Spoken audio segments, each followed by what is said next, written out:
amigas, amigos del portal Citerior, nuevamente junto a ustedes, en una edición más de estas entrevistas, estas notas que hacemos habitualmente, para que ustedes estén siempre al tanto de lo que ocurre, la actualidad, de todos los temas que nos interesan. Hoy estamos enfocados al tema de la cultura, así, con mayúsculas, la cultura.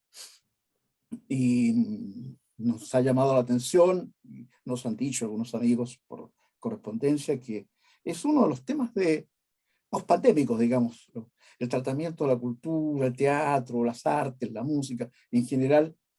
Y para ello, a ese efecto, hemos invitado a alguien que a nuestro juicio está muy enfocado en el tema porque es un prestigioso abogado chileno que incursionó en el mundo de la cultura que vamos a tratar hoy, prestigioso productor teatral de los años 80, 90, una cosa así, autor de una novela, también, bueno, de eso vamos a hablar. Nos referimos, amigos, al abogado Ricardo Estuardo Fuentealba, quien se ha dignado hace un tiempo entre sus actividades para conversar un ratito con nosotros. Ricardo, muy bienvenido a Portal Citerior. Muchas gracias por aceptar la invitación. No, muchas gracias a ti, Paulino, por esta invitación. Ricardo, mira, el problema es el siguiente. Muchos amigos nuestros están en una generación de los, diría yo, los 50 y más, digamos. Otros no, otros quizás no, pero hay muchos que sí. Entonces, cuando les vamos a hablar del tema que vamos a tratar hoy, es decir, la cultura de los 80, es por tipificar un fenómeno que se explayó en los últimos años, que se extendió en los últimos años de la dictadura militar, ¿no? Y donde hubo mucho florecimiento de expresiones artísticas, entre ellas el teatro. Y usted, pues, don Ricardo, recuerdo perfectamente, acá tengo algunos apuntes, un prestigioso empresario artístico, por allá por los 80, algo así. Recordamos incluso una obra por ahí, Martín Rivas, que había sido por los años 90. ¿Por qué no nos hace una introducción, Ricardo, de cómo fue en esa época ese enfrentamiento de los afanes culturales en un periodo tan oscuro de la historia chilena? ¿Cómo fue eso? ¿Cómo fueron esos primeros aproximaciones a abrir la cultura de Chile en esos momentos tan aciagos del país? Bueno, la verdad que como tú señalas, Chile vivía momentos muy complejos, periodo muy complejo, donde las necesidades espirituales y culturales eran muy importantes, pero estaban, qué sé yo, bajo tierra, estaban sin proyectarse en el tiempo, y lo que había entonces no convocaba mayormente al público. Entonces yo me desempeñé en distintas áreas de la cultura. En el cinearte, creamos un cinearte nosotros en Normandí, con 3 amigos más, que tuvo un gran eco, una gran repercusión en los años 83, 84, cuando le dimos inicio. Y la sala esa del Normandí se llenaba, la de Alameda. Habían colas que nunca era propia de lo que el cine se daba entonces. La gente estaba muy escéptica, los demás creyendo que nuestro proyecto iba a ser un fracaso.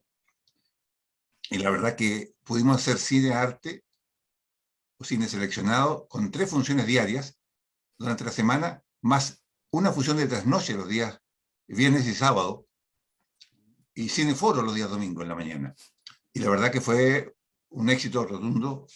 Y todavía el cinearte Normandí, aunque trasladado a la calle Torapacá, sigue siendo un bastión importante de la cultura cinematográfica del país, no solo de Santiago. Paralelamente, yo estuve desarrollando otras actividades culturales en el Club de Abogados de Chile, que es una entidad paralela al Colegio de Abogados, y ahí también desarrollamos un amplio repertorio de actividades referidas a la música, al teatro. Hicimos un concurso de pintura, de poesía, de cuentos, con gran éxito, con colegas que participaron de todo el país. Estuvimos Cineforo, también aprovechándome que yo estaba en el Normandí, hicimos un ciclo de Cineforo de 10 jornadas, que se denominó El cine y la justicia, y donde debatían en cada ocasión 3 invitados de jerarquía en el mundo del derecho y en el mundo de la justicia, miembros del Poder Judicial, profesores universitarios, periodistas, en fin. Y también con una respuesta importante, muy importante. Con el temor, eso sí, que estábamos a una cuadra del edificio Diego Portales, y eso Claro, más de alguna vez tuvimos alguna eh, visita, que esa visita inesperada, esperadas. que generó Sí. alguna inquietud, digamos, en nosotros. Y el año 88 es el que tú estás haciendo referencia. Iniciamos un proyecto, la verdad, un proyecto que no, inviable porque era un sueño, que era encontrar una sala donde desarrollar un proyecto de la dramaturgia chilena. Cómo rescatar lo mejor de nuestra dramaturgia. Cómo rescatar el público para el teatro. Cómo hacer masiva la obra teatral, de modo que obras de buen nivel, pero populares, pudieran llegar a la mayor cantidad de público. Y encontramos el Cariola como única sala, sin otra alternativa, y en esa sala que estaba en la calle, que está en la calle de San Diego, qué sé yo, muy compleja porque estaba en mal estado, la calle oscura, en fin, logramos darla, qué sé yo, transformar en un centro de reunión bien importante durante los años 88, 89 y 90. Entonces ahí hicimos varias obras de teatro nacionales. Eh, Fundamentalmente obras que consideramos clásicos del teatro chileno, y tratando de imitar al teatro experimental, al origen del teatro experimental, con obras, con grandes montajes, con más de 20 actores en el teatro, en la puesta en escena, con los mejores técnicos de entonces y los mejores directores de teatro de entonces. De modo que fue un esfuerzo enorme, enorme, enorme, enorme, muy importante, y tuvo una respuesta variada, pero importante también del público. Y ese fue el esfuerzo que tú estás haciendo referencia Claro. cuando me preguntabas. Pero a ver, una cosa que no me queda muy clara. Estamos hablando ya de una empresa, digamos, con características ya de lo que es una empresa, es decir, con infraestructura, con medios, medios financieros. ¿Cómo era eso? ¿Ustedes tenían una empresa, un financiamiento en algún lado? ¿Cómo funcionaba eso?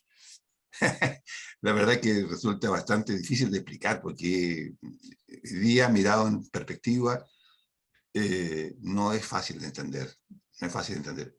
Era un proyecto, más bien un sueño que yo quise llevarlo a la realidad.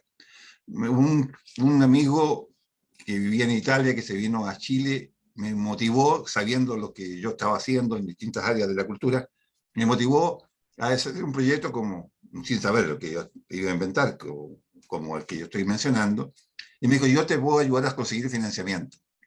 Y yo creí que era posible conseguir el financiamiento.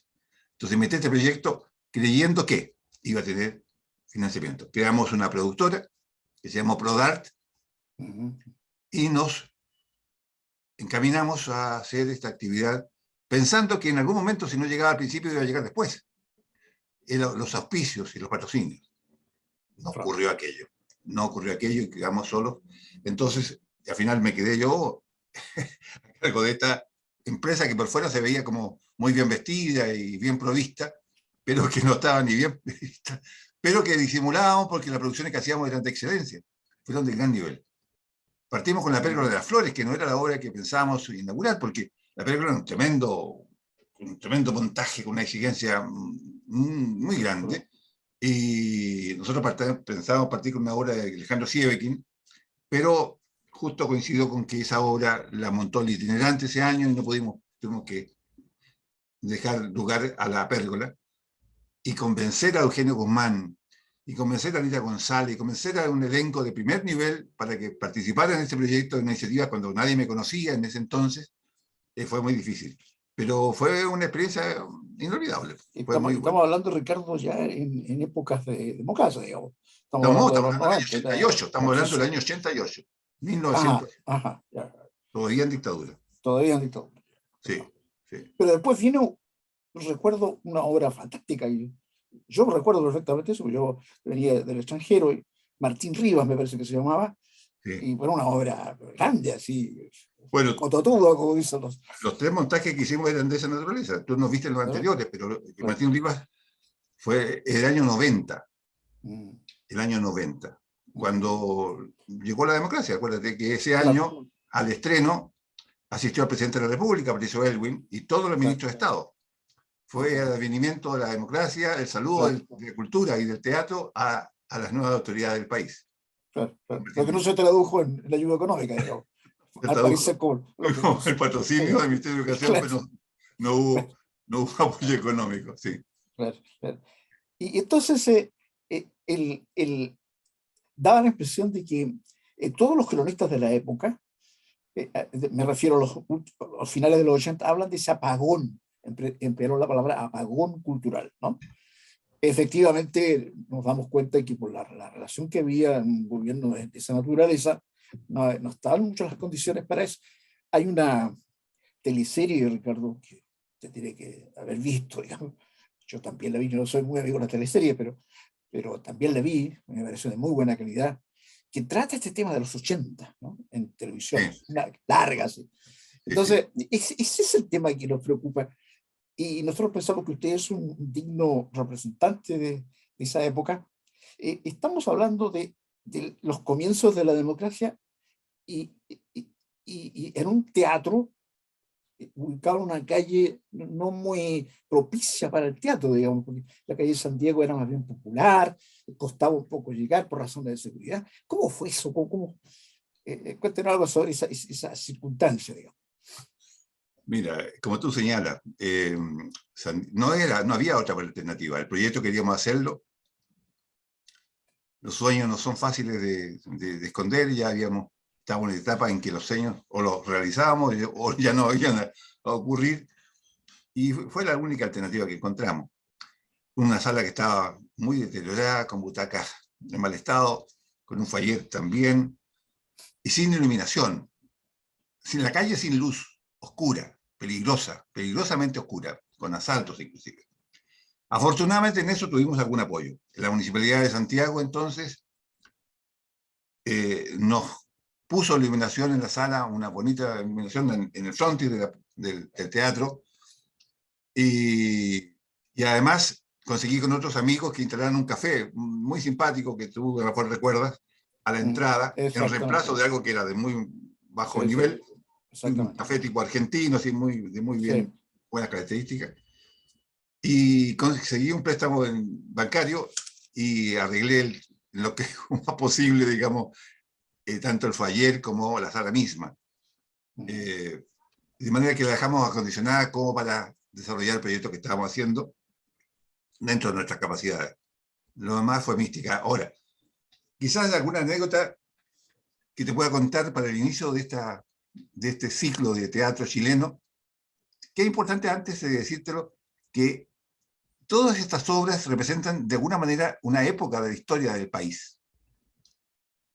Lo que Unamuno habla de la intrahistoria, la historia no contada, la historia que no aparece en los libros de historia, y esa que aparece en las obras de teatro, como La Perla de las Flores, que hay una historia especial de Chiloés y los Cubiertos, que fue otro gran montaje que tuvimos, como Martín Rivas, como Carrascal 4000, que hicimos también.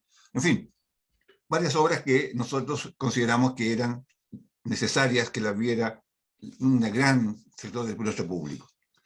Entonces, como convocar al Teatro Cariola entonces era muy complejo, inventamos una estrategia. Esta consistió en que el día del estreno conseguimos que fuera entregado el premio Mac Factor, que se entregaba a los mejores actores o actrices año a año. Esa vez fuera entregado en el Cariola, en el Teatro Cariola, a la gran actriz chilena Malú Gatica. Con lo cual convocábamos a un sector del periodismo y a un sector de los medios de comunicación que habitualmente no van al teatro o que no están cerca del teatro, pero que, dada ese evento, digamos, era necesario acompañar a Malu Gatica con tal galardón. Y paralelamente a eso inventé algo que es una locura, pero que es bueno contarla porque para ser un poco más liviano además estos comentarios. Se me ocurrió que el galán de La Perla de las Flores fuera a buscar a la Carmela que viene de San Rosendo a la estación de ferrocarriles en la Alameda. Central, digamos. Sí, ya. Claro. Entonces le dije a Tomasito, que en ese momento era Jaime Azócar, de esta iniciativa, de esta idea. Gran actor nacional, Jaime Azócar. Gran actor nacional, primera línea, primer nivel. Primera línea. Entonces, me dijo, estáis loco, me dijo otra palabra, otro chilenismo. No me dijo, estáis loco, esto es una locura, yo no estoy para hacer ridículo o algo por así, por el estilo. Así que yo no voy.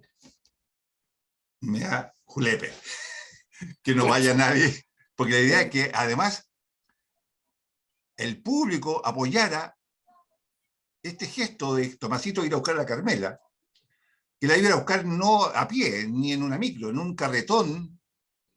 O sea, la iba a traer, mejor dicho, en un carretón popular chileno con guirnaldas al teatro ese día. Y por la Alameda. Y el público... Y por la Alameda, además. Por la Alameda. Y el público había ser convocado para recibirle a la Carmela también en la estación, en estación Mapocho, en estación central, estoy equivocado. Estación central, no estación Mapocho. Estación central. Claro. Entonces, y le iba a cantar en la calle cuando pasara por la Alameda, para acceder al Teatro Cariola, le iba a cantar Carmela, Carmela, llegas a la ciudad con la cara sonriente, ¡ay, qué felicidad! Y todo este cuento no se lo creyó Jaime Azócar, dijo, estáis loco, ¿quién va a ir a ver? ¿No? Bueno, pero la Marcela Medel, que hacía de Carmela, dijo, yo voy, Ricardo, no tengo problema, yo voy, cuenta conmigo. Y el otro, el Carlucho, que hacía el hijo del alcalde, dijo, yo también voy, me dijo, yo voy en reemplazo de Tomasito, yo voy. Entonces le avisé a todas las radios de Santiago que apoyaran esta iniciativa y que nos acompañaran en esta búsqueda de la Carmela. Y me conseguí una carretera con caballo y todo. Pero ocurrieron dos cosas que realmente son dignas de... Impensable. Inesperadas, güey. Una, que el único paro de toda la historia de la dictadura ocurrió ese día en Ferrocarriles del Estado. Huelga, paro. No hubo otro paro, ni antes ni después. Y segundo, que me informa la persona que me consiguió la carreta, que el caballo había muerto el día anterior en un accidente de tránsito. ¡Qué terrible! Entonces, bueno, fue toda una historia, nos conseguimos otro caballo. Alcancé a recibir a Malu Gatica en mi escritorio, en mi oficina, antes de que le fuera a llegar el momento de su premiación. Y me fui en mi auto con la Carmela y el Carlucho, el hijo del alcalde, acostados en el asiento trasero para que no lo viera la gente. Y si no había público, yo me daba vuelta calladito y hasta ahí no va a llegar la historia, si no había más que hacer. Y para sorpresa nuestra estaba repleto todo el sector de la estación central, que no es igual al de ahora, que era todo una explanada grande, ya habían unas 1.500 personas ahí, estaba repleto. Los medios de comunicación nos apoyaron muchísimo. Y regresaron por la Alameda y fue espectacular también. Hay fotos, lo grabó en directo Canal 13 entonces, en directo, en el informativo central de Canal 13 entonces, lo grabó en directo. Y se ve muy bonita la carreta con guirnaldas, con flores, qué sé yo, con todo. Y la Carmela se fue con Carlucho hasta el teatro. Y todo eso generó todo un ambiente muy festivo, muy grato, muy acogedor y muy de apoyo a esta empresa de envergadura que es la que estamos luciéndonos con más ingenio que qué recurso económico. Espectacular, ¿eh? Entonces, Espectacular, con eso espectacular. desbloqueamos el tema del Cariola, que es una sala que no era bienvenida y no era muy bien favorecida. Claro, Y pudimos desarrollar el proyecto con bastante asistencia, con muy buena asistencia de público. claro. Esa fue la primera obra de este proyecto que tú pudiste presenciar cuando estrenamos Martín Rivas, que fue la tercera gran montaje que hicimos en ese teatro. Claro, claro. ¿Y cuánto dura, hasta qué tiempo dura ese proyecto, Ricardo? Ese Pensado en proyecto, los 90 ya, ¿no? hicimos varias obras más ahí, Claro, pero las tres montajes más grandes fueron esos. claro. Pero en el año 90 no tuvimos posibilidad alguna de seguir, porque económicamente no conseguíamos auspicios, no conseguíamos apoyo financiero como creíamos que nos merecíamos. Y tuve una experiencia final el año 91 en Concepción. Y finalizar el proyecto en Concepción con dos obras que tuvieron un singular éxito allá en la zona, con elenco de la zona de Concepción. Con directores de Santiago, pero con elenco de la zona. Allá monté La leyenda de las tres Pascualas, una obra de Isidora Aguirre, que radica en un paisaje muy conocido en Concepción, y monté también Las Tres Marías y una Rosa, que había tenido un gran éxito cuando se estrenó, de David Benavente. Las dos obras se las monté en Concepción, y después de eso volví exclusivamente a la profesión porque no era posible seguir Claro, haciendo claro. teatro. Prodart se llamaba, ¿no? Prodart.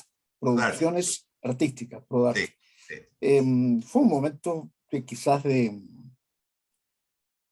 estrechez, me imagino, financiera, de parte suya, de los suyos, de su entorno, digamos, porque eran proyectos personales, digamos, sin ninguna asistencia del Estado, del Ministerio de Educación o de estos concursos que hay ahora, ¿no es cierto?, que son auspiciados por el Estado. Y se produce entonces el término de ese ciclo. Ricardo, usted ya en la retrospectiva, estamos entonces configurándonos para nuestros amigos el perfil de nuestro entrevistado. Es un empresario que trata de No resucitar me gusta la hora de empresario porque o el, no sé cómo gestor decirlo ahora, cultural. el Poner el gestor cultural que me resulta más grande. gestor, un gestor, pero un gestor bien sui generis, porque el gestionador normalmente tiene a alguien arriba, ¿no? Aquí no había nadie arriba. No. Entonces, bueno, ese gestor, que no hay muchos en Chile, y menos sin recursos del Estado, digamos. Eh, Después de esa retrospectiva, de ese intento por resucitar lo nuestro, y ver que hay poco aliento, poco ayuda del Estado, mirando la perspectiva de ahora, Ricardo, porque también ahora hay una especie de pausa, ¿no? Y hay muchas compañías ahí. ¿Cuál es el paralelo que se podría hacer? ¿Cómo está el teatro hoy o la cultura en general hoy, en el Chile de hoy, en este Chile tan cruzado por aspectos políticos, sociales, económicos, verdaderas manifestaciones populares, una convención de por medio? Es un país muy trizado, digamos. ¿Cómo lo ve usted desde esa perspectiva, tomando en base su experiencia de los 80 y los 90? No, yo creo que la experiencia esa de los 80 es irrepetible. No creo que haya otro loco capaz de hacer lo que hicimos nosotros. Entre paréntesis, nos quedamos llenos de deuda, pero nunca le debimos un peso ni a los actores, ni a los técnicos, ni a los directores de las obras que montamos. Ellos fueron los favorecidos en este sentido, porque todas las otras deudas eran por arriendo, por banco, otras deudas, pero no teníamos deudas con nuestra gente, con nuestros artistas, digamos. Eso es bueno precisarlo porque era un elenco muy grande. En los tres montajes habían 25 personas arriba del escenario, 25 personas, 25 actores, en algunas veces de orquesta, en fin, más todo la bella de técnicos que trabajan en un montaje de esta naturaleza. De manera que el esfuerzo técnico se hizo con el mejor de los niveles. Ahora, eso hoy día no lo veo posible. No veo gestores de este tipo que podrían ahora recibir apoyo del Estado, a lo mejor si a alguien se ocurriera hacer algo parecido. Pero yo creo que no veo a nadie que esté en un proyecto de esta naturaleza. Yo veo una gran confusión hoy día, Paulino. Veo una gran confusión. Hay muchísima gente que desea manifestarse, expresar en distintas actividades artísticas. Veo que hay una gran demanda de recursos, pero no veo una propuesta de Estado, una propuesta cultural fuerte, potente, ya sea propia o para apoyar iniciativas determinadas de gran calado, de gran importancia. Entonces, repartir esos recursos, que siempre son limitados, a las iniciativas por vía de fondar o por algún apoyo un poquito mayor, directo, porque fondar, en el fondo, perdón, los apoyos que hay culturales, perdón, con iniciativas, con donaciones culturales, que es una cosa importante, por ejemplo, en Chile. Tienes que pasar por la aprobación primero de un comité de donaciones culturales del Ministerio de la Cultura o de las Culturas, pero después conseguirte tú mismo los recursos. Y volvemos al problema de siempre, que empresas están dispuestas a poner dinero en la cultura. Y eso es muy difícil. Es muy difícil hoy día, los recursos son limitados y las sensibilidades del empresario hoy día tradicionales no están por favorecer las manifestaciones culturales, que son diversas además, porque las inquietudes de la juventud hoy día están repartidas en mil formas. Entonces yo veo varias. El tema es muy complejo. De partida, el ítem de la cultura que el Estado le provee en el presupuesto nacional es muy bajo, debía ser a lo menos el doble, un 2% del presupuesto nacional, a lo menos, para poder dar espacio y canalizar estas múltiples inquietudes que hay. Pero es difícil. Entonces hay una cultura oficial que yo considero valiosa, como la Orquesta Filarmónica de la Municipal, la Orquesta Sinfónica de Chile, que hacen ciclos importantísimos de la música clásica, el Ballet Nacional, son manifestaciones que son importantes, pero hay una cantidad enorme a través del país de artistas jóvenes que quieren proyectarse y no saben cómo hacerlo.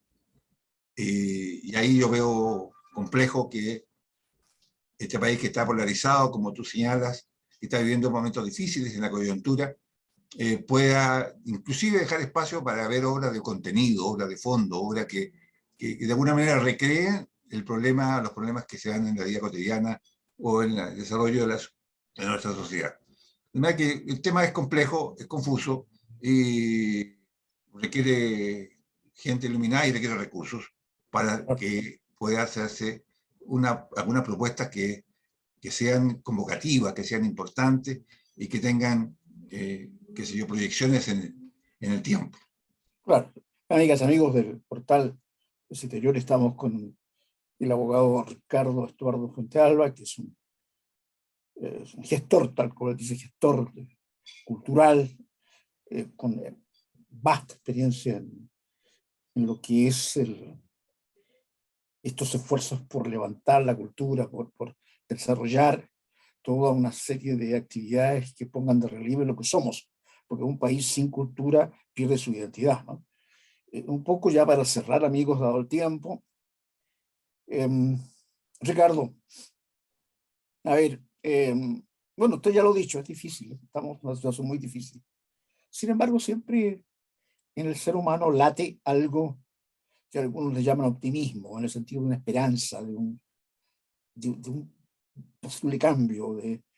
Ahora que se está discutiendo la futura Carta Magna, a lo mejor es posible desarrollar allí una iniciativa que permita asegurar, ¿no? Garantizar a futuro ítems del presupuesto nacional para desarrollar la cultura.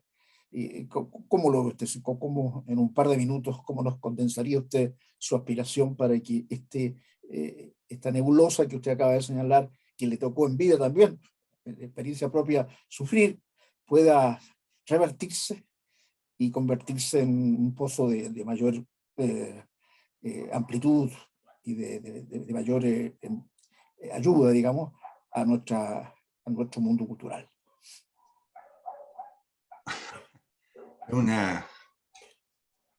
Difícil dar respuesta, mi estimado Paulino, a una pregunta que tiene múltiples matices de respuesta.